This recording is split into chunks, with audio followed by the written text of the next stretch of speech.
Ever cut someone off and never looked back? Right, I did, if so. I don't know when exactly I started realizing that my birthday didn't matter to them. I mean, it's not like there was one huge dramatic moment, no big meltdown or screaming fight where someone said the quiet part out loud.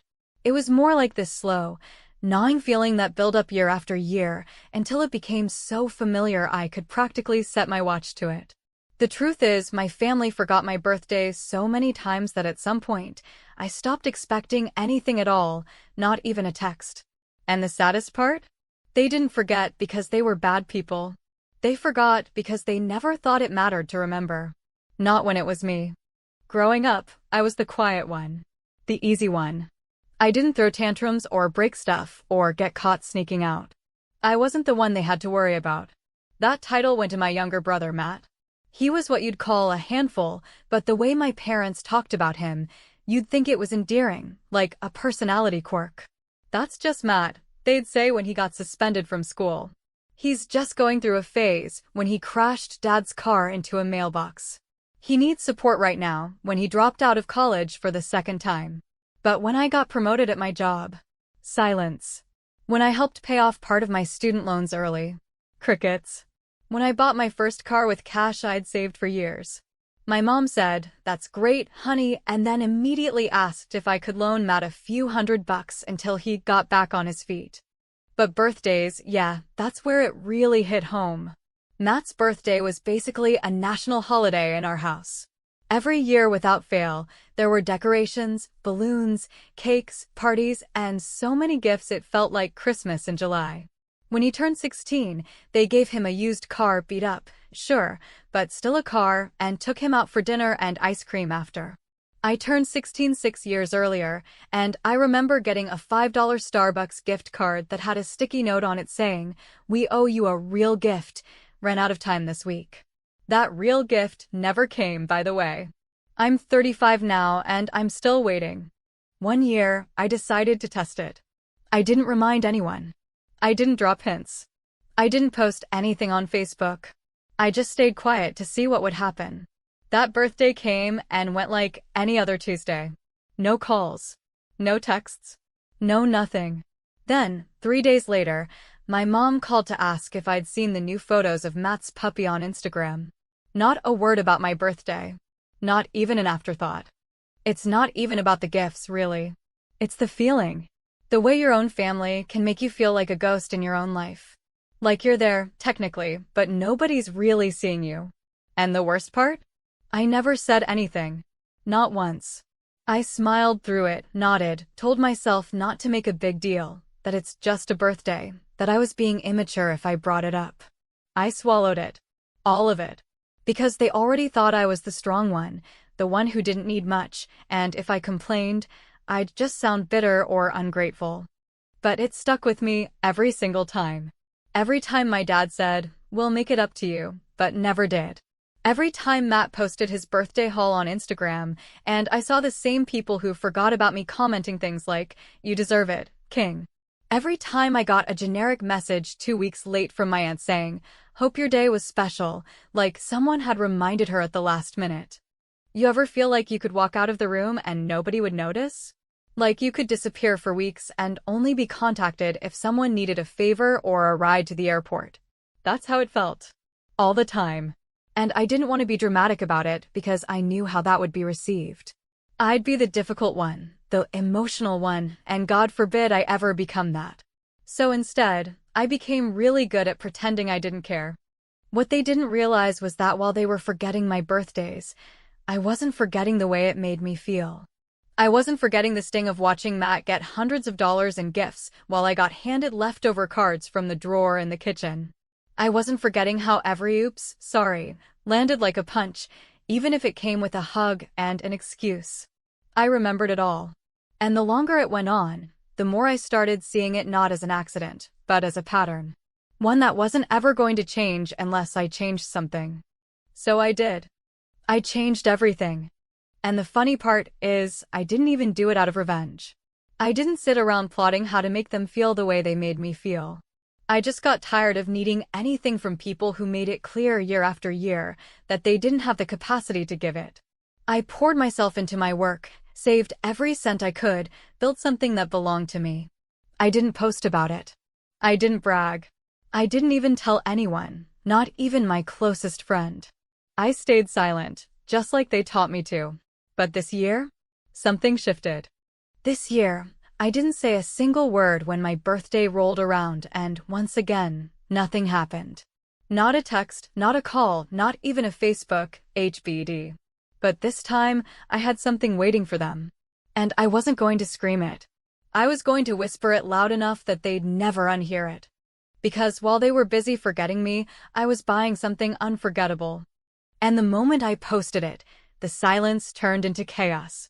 If there's one thing I learned growing up in my family, it's that not all mistakes are created equal. Some are shrugged off, smoothed over, and even spun into stories that somehow make the person who made them look like a misunderstood hero, while others, especially the quiet, responsible kinds of missteps that came from me, were dissected, questioned, and held up as examples of how I wasn't being as thoughtful or helpful or cooperative as I was supposed to be, because in my house, expectations were not shared equally. They were handed out like party favors, with Matt getting the confetti and streamers, and me getting the cleanup duty. Matt, my younger brother by almost 3 years, could mess up spectacularly and still walk away with hugs, sympathy, and second chances like they grew on trees, and it didn't matter what the situation was. Whether it was getting fired from a job for not showing up, ghosting a girl he'd been living with for months, or wrecking Dad's old Toyota while texting on the highway, he always landed on his feet. Mostly because someone else was laying out the cushion before he even hit the ground. I, on the other hand, once forgot to send a thank you card to my aunt after she mailed me a $20 check for Christmas, and I swear you'd think I'd committed a felony the way my mom talked to me about being grateful and how that makes us look as a family. As if my minor lapse in stationery etiquette was somehow damaging to our collective reputation, even though Matt hadn't sent a single thank you card in his life, and no one had ever brought it up.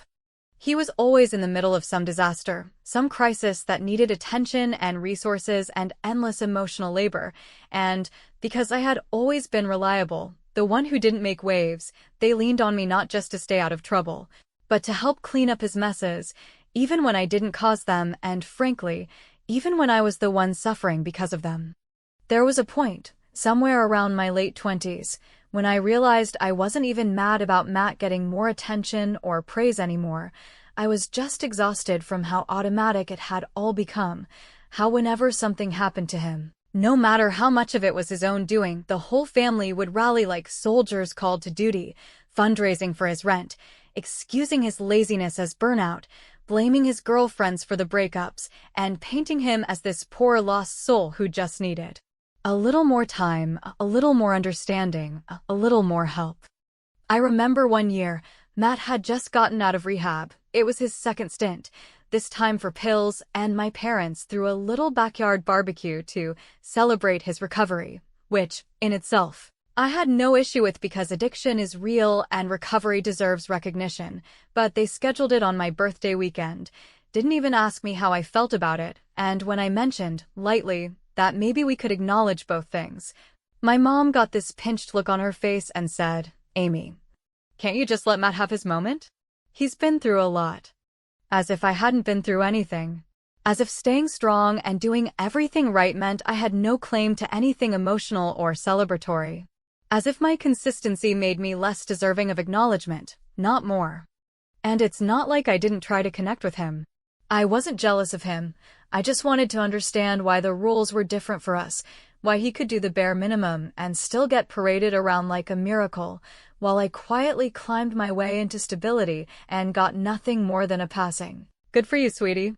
He borrowed money from me more times than I can count, small amounts at first, 20 here, 50 there, then hundreds and once even 1,000, with promises to pay me back that never materialized, and when I stopped giving, stopped saying yes, the family started hinting that I wasn't being supportive, that Matt was trying, and I was being too hard on him. It's wild how quickly your boundaries can get framed as cruelty when the people around you are used to your self-sacrifice being the default.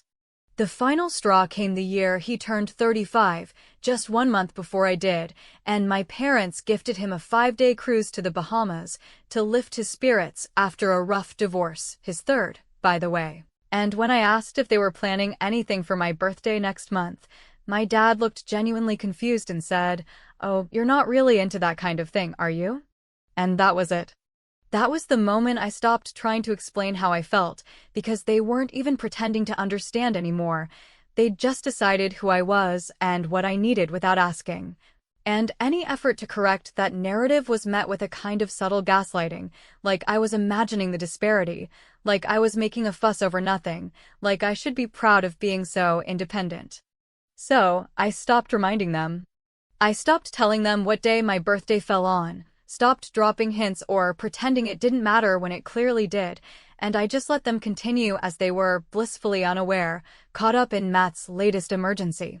And patting themselves on the back for surviving the storm that he was, while I quietly planned something else, something bigger, something that had nothing to do with cake or cards, but everything to do with finally putting myself at the center of something for once. Because what they didn't realize, as they booked that cruise for Matt, as they toasted his resilience and clinked glasses to his fresh start, was that I had just made a purchase of my own. And mine didn't come with pity or apologies or someone else's name on the bill. Mine came with a title deed to a private island. And they had no idea what was coming. There's this idea people have, especially the ones who benefit from your silence, that if you don't complain, if you don't argue or confront them directly, then everything must be fine, that your quietness is a form of peace, that your willingness to move forward without kicking up a storm means you've somehow forgiven them, or, worse, that you were never really hurt in the first place. But what I've come to understand, after decades of being the one who stayed calm while everyone else took up all the space with their chaos, is that silence isn't the absence of feeling, it's the container for it. It's where everything you can't say starts to live, and eventually, it gets full. Eventually, it spills. For years, I let them think I was just low maintenance, just not into birthdays or attention or any of that fuss, because it was easier than trying to explain to people who didn't want to listen that I wasn't indifferent, I was just done. I didn't want to keep asking for something that was never going to come, and I definitely didn't want to watch their awkward, half-hearted efforts when they finally did remember. Because nothing feels lonelier than being the afterthought in someone else's performance of care. So I let them forget. And they got comfortable with forgetting. But while they were busy ignoring my milestones, dismissing my efforts, and throwing every available resource toward keeping Matt afloat, I was doing something they never thought to notice. I was building a life. Quietly. Methodically. Not because I wanted to prove anything, but because I didn't want to owe anyone anything. I didn't want to need their approval or their backup or their money. I didn't want to give them any excuse to say I was being unreasonable or demanding when all I wanted was to be treated like I mattered. So I kept my head down and did the work. I started my own business in my late 20s, nothing flashy at first, just consulting work in a niche field where I had experience and connections, and I reinvested every dollar I made. I didn't go on vacations. I didn't buy luxury anything. I lived in a small, boring apartment and drove the same car for 10 years, while my brother bounced from job to job, couch to couch, with my parents covering his rent and utilities and whatever legal fees popped up along the way. I smiled at their stories, nodded at the drama, and never once corrected their assumptions about my own situation, because I realized something that gave me a quiet kind of power. If they weren't going to ask how I was doing, then I wasn't going to tell them. And in that silence, I could do anything I wanted. Over time, the business grew. 1 client turned into 10. 10 turned into 50. I hired people, scaled operations, diversified revenue streams, and eventually sold my first company for enough to make me financially independent, not just for now, but probably for the rest of my life. And I still didn't tell anyone. Because telling them would have made it about their reaction, about their surprise, or their awkward praise, or their sudden interest in my life, and I didn't want that. I didn't want the performance. I wanted the moment. And that moment came, ironically, on my birthday. That morning, I woke up early, not because I expected any messages, but out of habit, the same habit I had formed every year where I'd check my phone just in case someone remembered, even though I already knew how it would go. And once again, nothing. No text from my mom. No email from my dad. No "love you sis" from Matt. It was just another day, another quiet rejection packaged in normalcy, and for the first time in my life, I didn't feel sad about it. I felt done. But this time, unlike all the years before, I had something in my inbox that changed everything. A confirmation email. From the broker. Finalizing the purchase of a private island I had been negotiating for the past 6 months. Not just a rental, not a resort stay, but a piece of land, a legal title in my name. Mine. Fully paid. No mortgage, no investors, no debt. Just mine. I stared at that email for a while, not because I couldn't believe it had happened, but because I was finally sitting in the exact moment I had built toward all those years when they thought I was doing fine, but had no idea just how far I was going. It wasn't about the island, not really. It was about proving to myself that I could do something massive without needing their permission, their support, or their attention. That I didn't need them to validate me, because I had built something so undeniably real that their opinion couldn't touch it. I didn't tell anyone right away. I didn't call a friend. I didn't post about it. I just sat with it. Let the moment be mine. I walked around my apartment, looked at the same furniture I'd had for years, drank my coffee in silence, and thought about how no one, not a single person who shared my blood, knew that their low-maintenance daughter had just bought a piece of the world. And that right there was the win. Because what they didn't know, they couldn't diminish. What they didn't see, they couldn't spin. And what they forgot, well, that became the fuel. I knew the post was coming. Not that day. Not right away. I wasn't going to announce anything with fireworks or hashtags. No dramatic captions. Just a series of quiet images. Something that would hit harder than any angry rant or emotional outburst ever could. Because when you've been underestimated your entire life, there's nothing more powerful than saying nothing until you say everything. There's a kind of satisfaction that can't be explained, not because it's complicated, but because it's too clean, too pure, too rare to be put into words without somehow dulling its edge, and that's exactly what I felt the moment I finally posted those photos. Not with anger or bitterness or some grand, attention-grabbing caption begging for validation, but with the same quiet certainty I'd carried for years while they overlooked, underestimated, and, if we're being honest, pretty much ignored me. Unless I was useful to them. The truth is, I had rehearsed the moment so many times in my head that when it finally arrived, I didn't feel nervous or shaky or even excited. I felt calm, focused, and, more than anything, done with pretending I was okay with being invisible. I had no desire to explain myself or offer any background or tell a story. They didn't earn that. All I wanted to do was let the silence that I'd been living in speak loud enough that they couldn't hide from it anymore. It was 2 days after my birthday, 2 full days where not one family member had reached out, not even a half-baked text or a phone call that came too late to be genuine, but just early enough to still count technically. Nothing. I didn't need a reminder of the pattern because they were consistent, if nothing else. But this time, I had my own plan, and it didn't involve confrontation or guilt-tripping or emotional monologues about feeling forgotten. It involved showing them exactly how far off the mark they'd been about me, without using a single word more than necessary. So I opened Instagram, not the kind of thing I usually did for anything important, since I wasn't exactly the look-at-me type, and my account was mostly quiet, mostly private, filled with photos of my dog, a few work events, the occasional coffee shot, nothing flashy, nothing curated, and I uploaded 10 photos. No filters. No tagging. No big explanations. The first one was a clean aerial view of the island from the broker's drone footage, the kind of image you'd expect to see in a real estate magazine or a luxury travel ad, with water that looked unreal and land that looked untouched.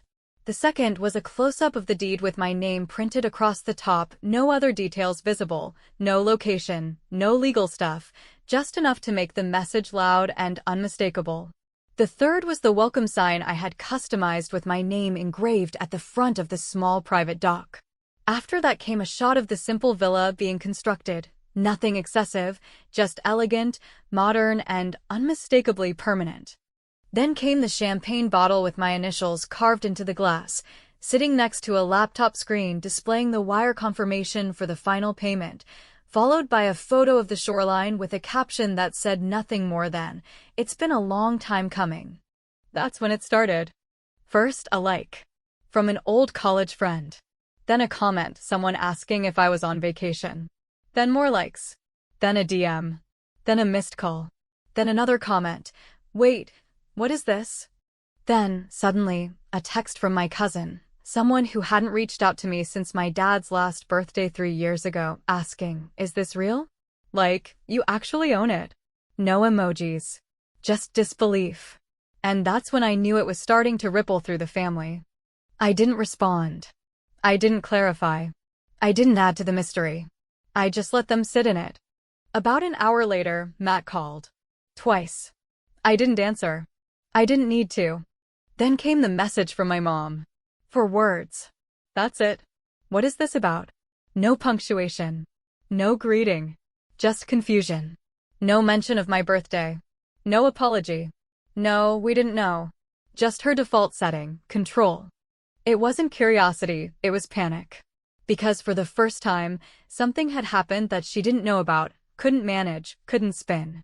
The next photo I posted was the final nail, the one that, I think, truly made them stop in their tracks. It was a simple close-up of the title plaque I had mounted at the entrance of the villa.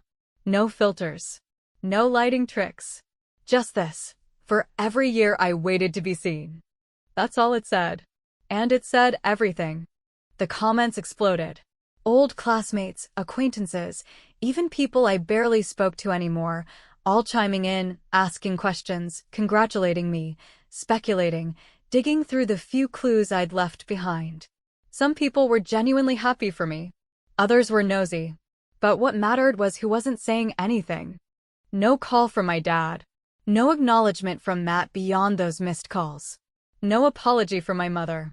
Just silence, cold, stunned silence, from the very people who spent decades believing that if I wasn't making noise, I wasn't doing anything worth noticing. And for the first time, that silence didn't hurt. It felt earned.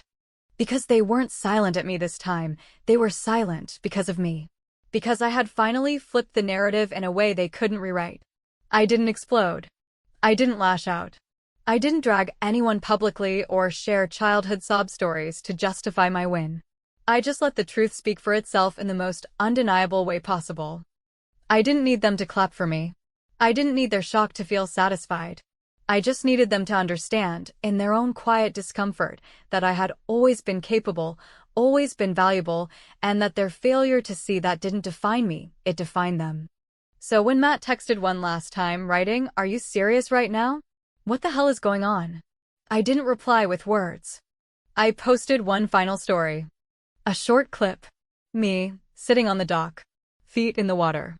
Holding a drink. Looking away from the camera. No caption. No context. No sound. And then it faded to black. I didn't need to say anything else.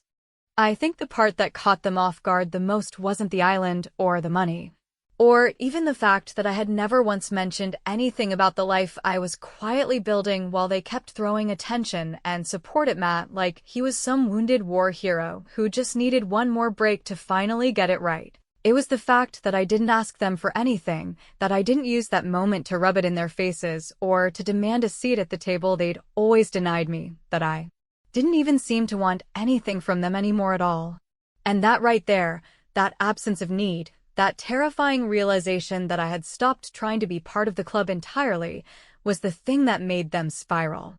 Because for people like them, people who spend their whole lives assuming that forgiveness is automatic, that the quiet ones will always be there waiting, that the strong ones don't bruise and the reliable ones don't break. The idea that you could just detach and go live your life without ever turning around to give them a chance to make it right is not only foreign, it's unbearable. They don't know what to do with a version of you that no longer revolves around them. And that's exactly what I became. The first voicemail came from my mom the following morning, and it wasn't what I expected. I thought maybe she'd start with defensiveness, maybe a little guilt wrapped as concern, the usual lines about how she didn't realize how I felt, how I should have spoken up, how it was never intentional, but it wasn't that. It was quiet, shaky, and very nearly a whisper. She said, "Amy, I saw your post. I don't even know what to say. I feel like I don't know who you are anymore." And then she paused for a long time, long enough that I thought maybe she had hung up, before adding, "I'm sorry if we made you feel like we didn't care. That was never our intention." But here's the thing, when you've spent your whole life being told that impact doesn't matter as long as the intent was clean, you stop caring about apologies that focus on how the offender feels rather than what they did. I didn't need them to say they were sorry for how I felt. I needed them to see what they did and, more importantly, what they didn't do. For decades. Matt, of course, was not nearly as measured. His first message was short, aggressive, and completely missing the point, as expected. "So you're rich now or something? Just gonna flex on everybody," he wrote, followed by, "You could have helped the family instead of trying to make everyone feel like trash." And that was exactly the mindset I'd come to expect, this entitlement wrapped in moral righteousness, this unspoken belief that if I had something, it was automatically up for negotiation, and that if I didn't share it on their terms, I was selfish. Never mind the fact that he had borrowed from me so many times and paid back none of it. Never mind that I had spent my entire 20s quietly funding my own survival while watching him burn through favor after favor without consequence. What Matt and the rest of them never understood, and probably still don't, is that my silence was never about keeping the peace. It was about survival. It was about getting through the noise, the chaos, the endless drama that came with being the sibling of a golden child, with being the child of parents who only seemed to know how to show love when someone was in crisis. And when you're not the crisis, when you're the stable one, the one who manages on her own, they start to believe you don't need anything at all. The next day, my dad called. I didn't pick up. He left a voicemail too. His tone was less apologetic, more awkward, like a man stumbling through unfamiliar territory. He said, I saw your pictures. Didn't realize you were doing so well. That's impressive. Maybe we could talk sometime." It was the kind of call you make when you're not sure if the door is still open, but you don't want to admit you never really knocked in the first place. I didn't respond to any of them. Not because I wanted to hurt them, not because I wanted to win or prove anything, but because I finally understood that I didn't owe them a damn thing. I didn't owe them an explanation, or a reconciliation, or the comfort of pretending everything was fine now that they had finally, after all these years, looked up and seen me. They didn't get to skip the work just because the silence had become too loud to ignore. And that's when they asked to visit. Not all at once. First my mom, then my dad, then even Matt in a weird, half-joking way, saying how cool it looked, how maybe we could celebrate properly now that we're all in a better place. As if years of neglect could be swept aside with a pina colada and a group selfie on a dock they didn't help me build. I told them no. Not with cruelty. Not with spite. Just no. Because this island, this space, this reality I had created for myself, it wasn't a stage for reconciliation. It wasn't a backdrop for their redemption arc. It wasn't some new version of home that they could now claim just because it was suddenly worth something in their eyes. It was mine. And more than that, it was a symbol of everything I had built without them. And then, in the most ironic twist of all, I sold it. Not out of anger, not to make a statement, but because I didn't need it to prove anything anymore. Once they saw it, once they felt the weight of what they'd missed, it had already served its purpose. I didn't need to keep it just to remind myself of how far I'd come. I already knew. They forgot my birthday. Every year. They forgot it when I was 13. They forgot it when I was 25. They forgot it when I turned 30. And even when I stopped expecting anything, even when I said nothing, they kept forgetting. But this year, I forgot something too. I forgot to keep needing them. And it was the most freeing thing I've ever done.